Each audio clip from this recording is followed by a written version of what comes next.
Um ataque tão brutal que dividiu a opinião de especialistas e investigadores. Foi um homem ou foi um tubarão? Ou foi um homem depois um tubarão? Quem fez isso com o corpo dessa mulher?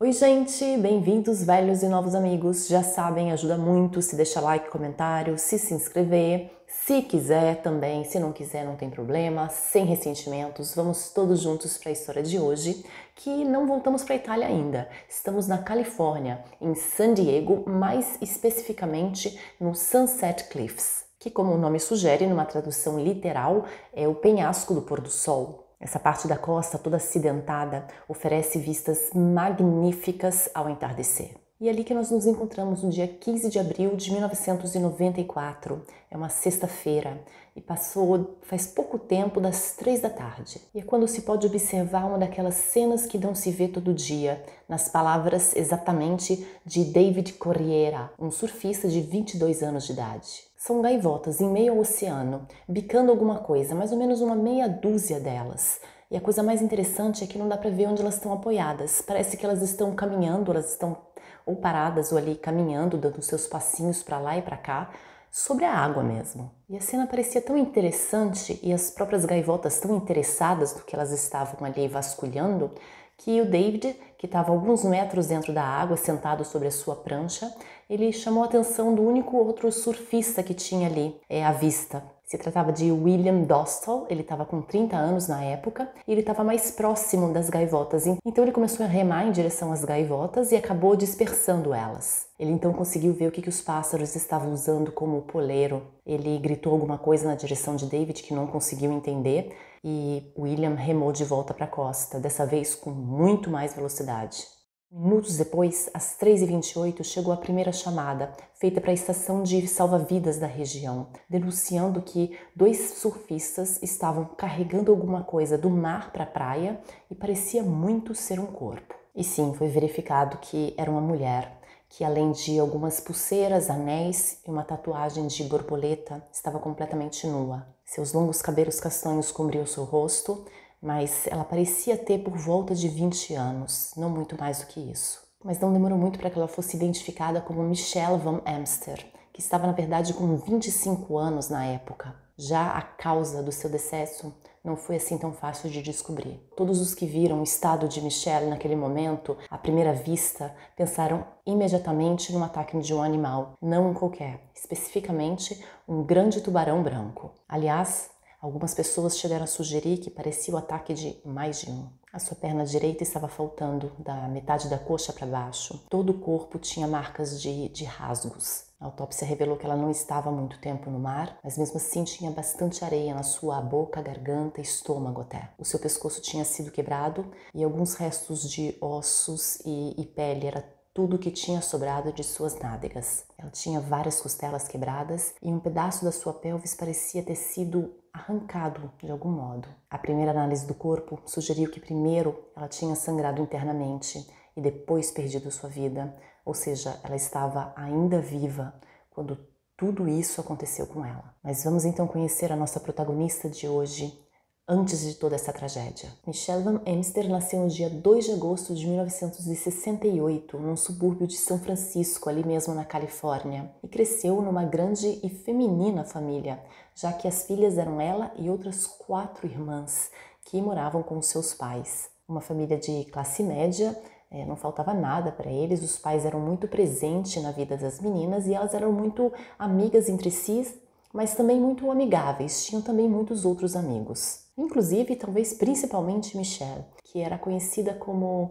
a alma da festa. Muito alegre, cheia de energia, amava morar perto do mar, fazer excursões, surfar. É descrita por todos que a conheciam como um espírito livre, muito inteligente e muito artística também. Então, depois de uma infância e adolescência sem grandes problemas, ela termina o 2º grau na Notre Dame High School, que é uma escola particular só para meninas, e se matricula no St. Mary's College, que fica a mais ou menos 35 quilômetros de São Francisco. E para ela, assim como para quase todos os jovens da cidade, aquilo ali é a realização de um verdadeiro sonho. Terminar o segundo grau, depois de maravilhosas férias de verão, ir para o college que escolheu, morar ali pela primeira vez sozinha, com pessoas da sua idade, estudando o que ela quer e a cada dia vendo as perspectivas de vida aumentarem, até que o sonho se transforma num pesadelo e o futuro muito incerto depois de um diagnóstico de leucemia, que para começar obriga Michelle a interromper os estudos, que felizmente é descoberto em tempo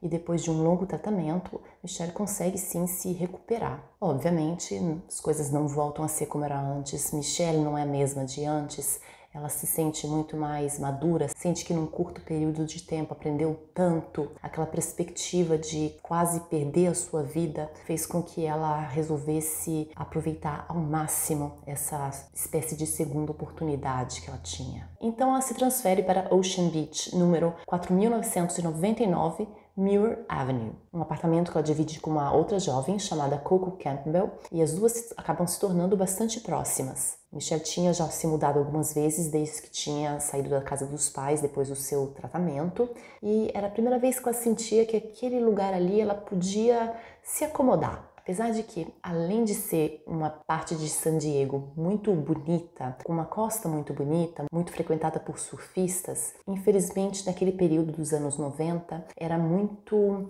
mal afamada aquela região. Ali era um lugar muito fácil de encontrar substâncias não legais de qualquer tipo, o que acabou levando os aluguéis a baixarem bastante e atraía diversas pessoas. Estudantes que não podiam pagar muito, pessoas como a Michelle, que eram pessoas de bem, mas também tantas outras pessoas que se aproveitavam dos baixos preços dos aluguéis para fazer qualquer tipo de outra atividade. Muitas dessas casas e apartamentos acabavam também sendo sublocados, muitas vezes com muito mais pessoas do que era permitido, pessoas acabavam sendo despejadas. Com o tempo também, aquela região acabou tendo também um problema com pessoas morando nas ruas. E aquilo ali ia virando uma bola de neve, uma coisa puxava a outra. Para a gente ter uma ideia, o lugar era chamado de War Zone, a zona de guerra. Mas naquele momento, para Michelle, parecia que aquele ali era o que ela precisava, um lugar pelo bem e para o mal, cheio de vida. Não faltavam emoções, muito alegre com certeza, ou melhor dizendo, agitado. Ela estava usando aquele tempo ali para colocar sua cabeça em ordem e era ali que ela queria estar. Então ela conseguiu um emprego para conseguir se sustentar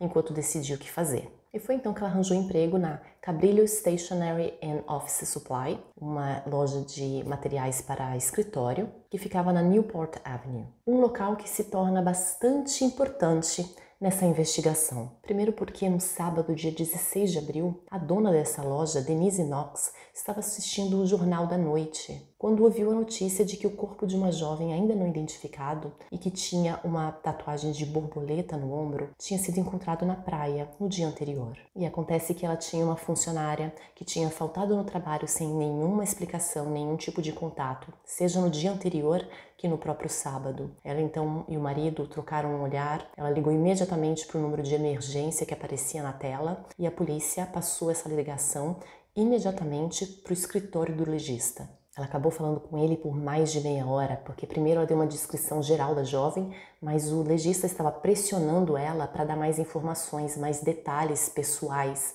para falar sobre a jovem de maneira geral, porque por algum motivo eles já tinham recebido um monte de ligações falsas. Mas dessa vez funcionou, porque ela acabou mencionando um detalhe que para ela não parecia nem importante, que era que a jovem não depilava nem as pernas nem debaixo do braço. E o legista imediatamente disse: "Você pode vir aqui reconhecê-la?" Ela obviamente aceitou, chamou o gerente da loja para ir junto com ela, mas chegando ali ela não conseguiu fazer isso, ou melhor, ela não conseguiu fazer pessoalmente. Ela pediu que o médico tirasse fotos da jovem e ela reconheceu assim através de polaroids. Se tratava de Michelle Van Amster. Menos de 24 horas depois ela já tinha sido identificada.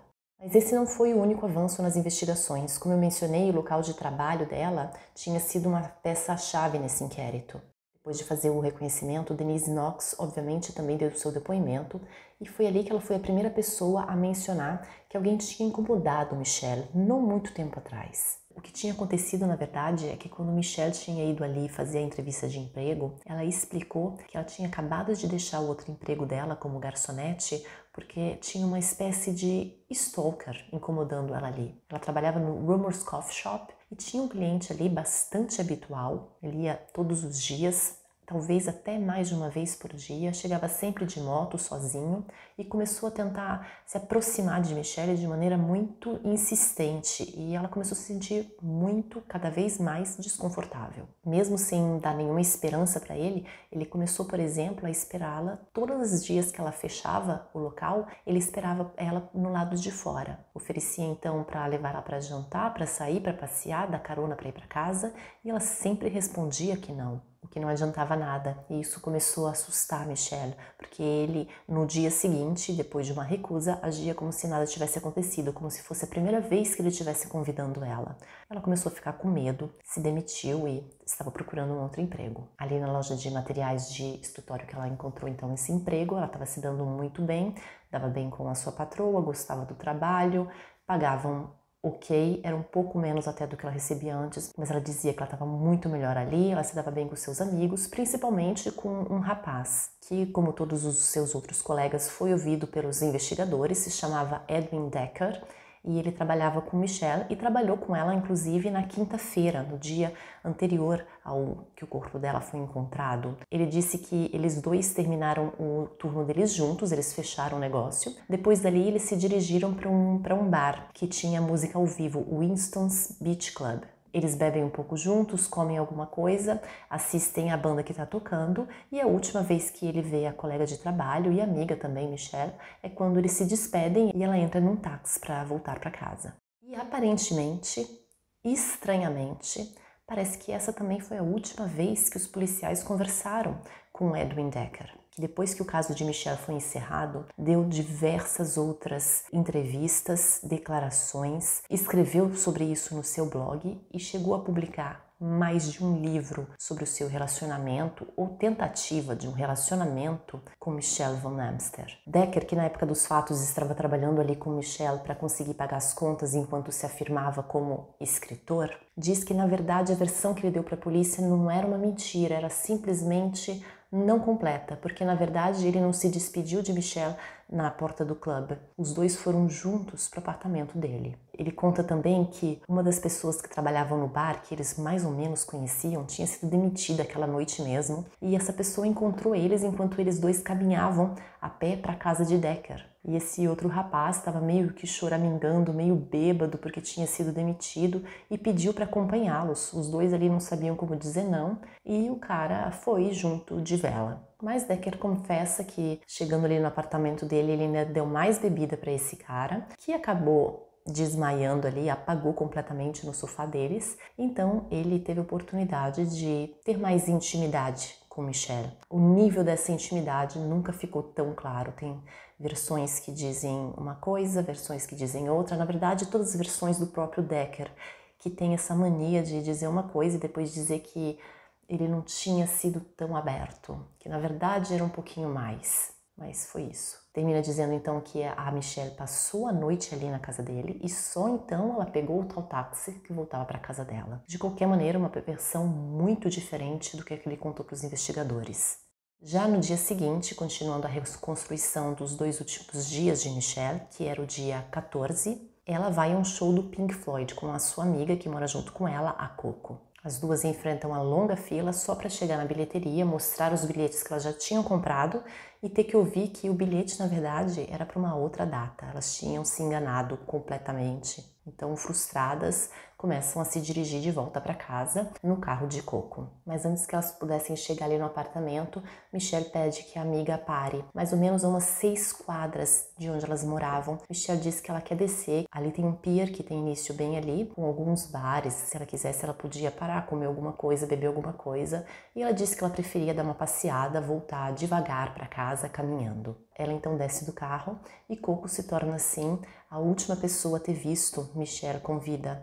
Isso era por volta das 8 da noite. Depois disso, ela não foi mais vista até a tarde do dia seguinte, quando ela foi encontrada naquele estado calamitoso que nós já sabemos. Como vimos também, a opinião dos primeiros ali no local era de que se tratava da obra de um tubarão ou tubarões, que acabou sendo também a opinião do legista, mas não todos foram de acordo com isso. Pode parecer pra gente, pros leigos, bastante fácil que um doutor qualquer consiga diferenciar o tipo de corte ou de ferida num corpo humano, mas não é bem assim, não é tão fácil assim. Por isso que existem especialistas em tipos de machucados e também em machucados, em feridas causadas por animais específicos. E o médico que realizou essa autópsia não era nem uma coisa nem outra. E as dúvidas também não paravam só no estado do corpo dela, tinha também as circunstâncias. Se tinha sido um infeliz encontro com um tubarão, o que ela estava fazendo no mar, no meio da noite, sem nenhuma peça de roupa, sozinha? E por falar nas suas roupas,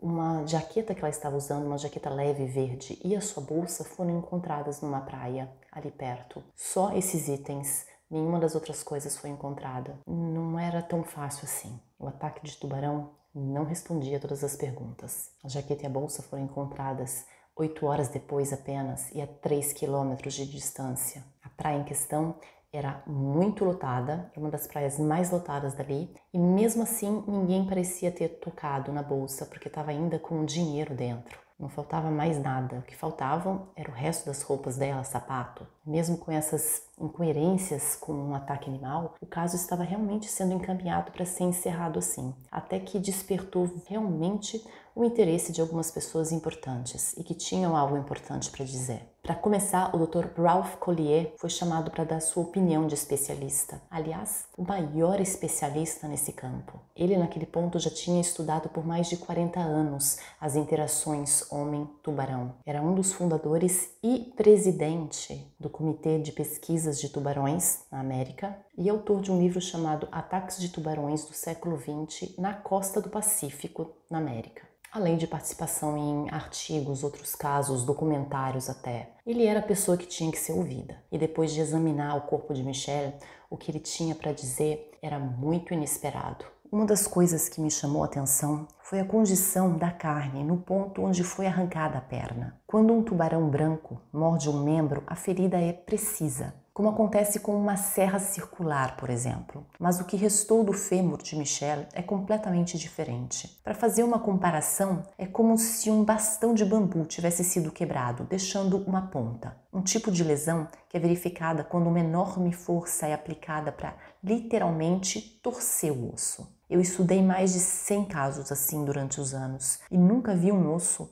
com aquele aspecto de ponta. Além disso, não existem as marcas de dentes deixadas por um grande tubarão branco. Sem dúvida, o resto do corpo foi danificado por tubarões menores, mas quanto à perna arrancada, eu excluo um tubarão branco. No meu ponto de vista, não foi uma criatura marinha a fazer aquele dano ao membro. E acrescento também que os ataques da parte de tubarões são raríssimos nesta zona. A imprensa então se torna cada vez mais interessada nesse caso, criando diversas teorias de como uma pessoa, um ser humano, pudesse ter causado aquele dano e a culpa agora estava caindo sobre tubarões, que na verdade tinham só tirado pequenos pedaços do que já tinha sido destruído por um homem. Mas nenhuma teoria consegue realmente ser plausível de como uma pessoa teria feito aquele dano. E a polícia, os investigadores, não conseguem pensar em nada. Para eles, se não tem essa explicação de como um homem poderia ter feito aquilo,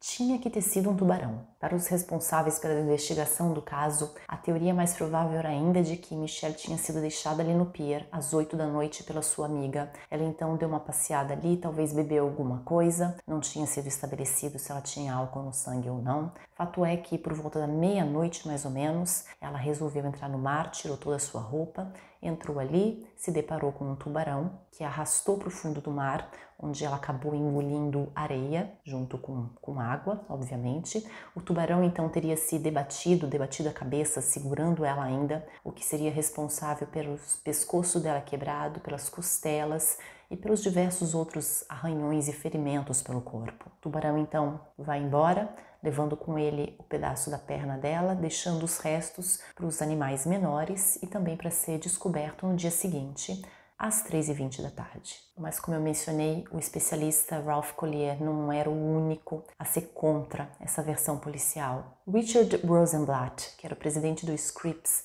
um prestigioso instituto de oceanografia, se interessou também pelo caso e fez o pedido para ter pelo menos as medidas das feridas. Ele não chegou a ver a própria Michelle, o corpo dela, mas ele pediu todo o material que tinha sobre isso e foi concedido a ele. Somente um tubarão branco seria capaz de arrancar fora uma perna humana e, sendo esse o caso, com certeza seria encontrado um dente enfiado na carne, já que os dentes dos tubarões geralmente caem ou se quebram durante ataques violentos e na maioria das vezes são encontrados na carne ou ossos até de suas presas. O fato é que, segundo a minha experiência, a ferida em questão não foi causada por um tubarão branco. Mais um especialista que nem considera a opção de um tubarão. Mas ok, então, se não foi o tubarão, como que alguém arrancou aquela perna? Qual é a outra explicação, a outra possibilidade? Para responder essa pergunta, já que a gente está tirando a opção tubarão, não serve os especialistas marinhos,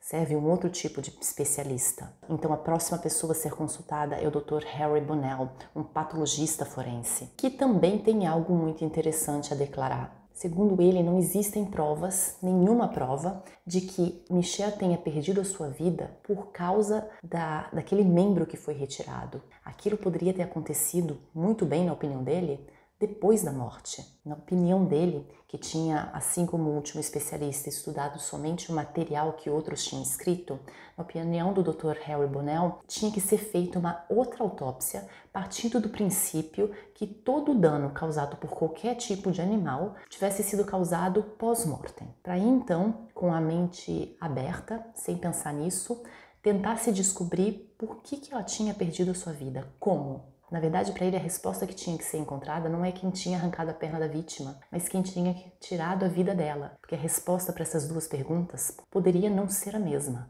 Então, depois de ouvir todos esses especialistas, depois de todas as dúvidas em relação a esse caso, ele foi encerrado como ataque fatal da parte de um tubarão. Mas nem os bancos de dados que recolhem todos os detalhes sobre os ataques desses animais colocaram ali, inseriram o caso de Michelle. Ninguém, aparentemente, a não ser os investigadores do caso, aceitavam essa versão. Então, como era de se esperar, com todas essas dúvidas, os familiares esperavam respostas mais definitivas, esclarecimentos, e conseguiram finalmente, depois de uma longa batalha na justiça, a reabertura do caso em 2014, bem 20 anos depois, quando o corpo foi então exumado e examinado por um novo médico patologista, o Dr. Glenn Miller, que disse que, com certeza, o corpo tinha sido danejado pós-mortem por tubarões menores e excluiu completamente, categoricamente, que a causa da morte tinha sido um tubarão. Restava então aos novos investigadores dessa vez criarem teorias, hipóteses novas. E uma dessas versões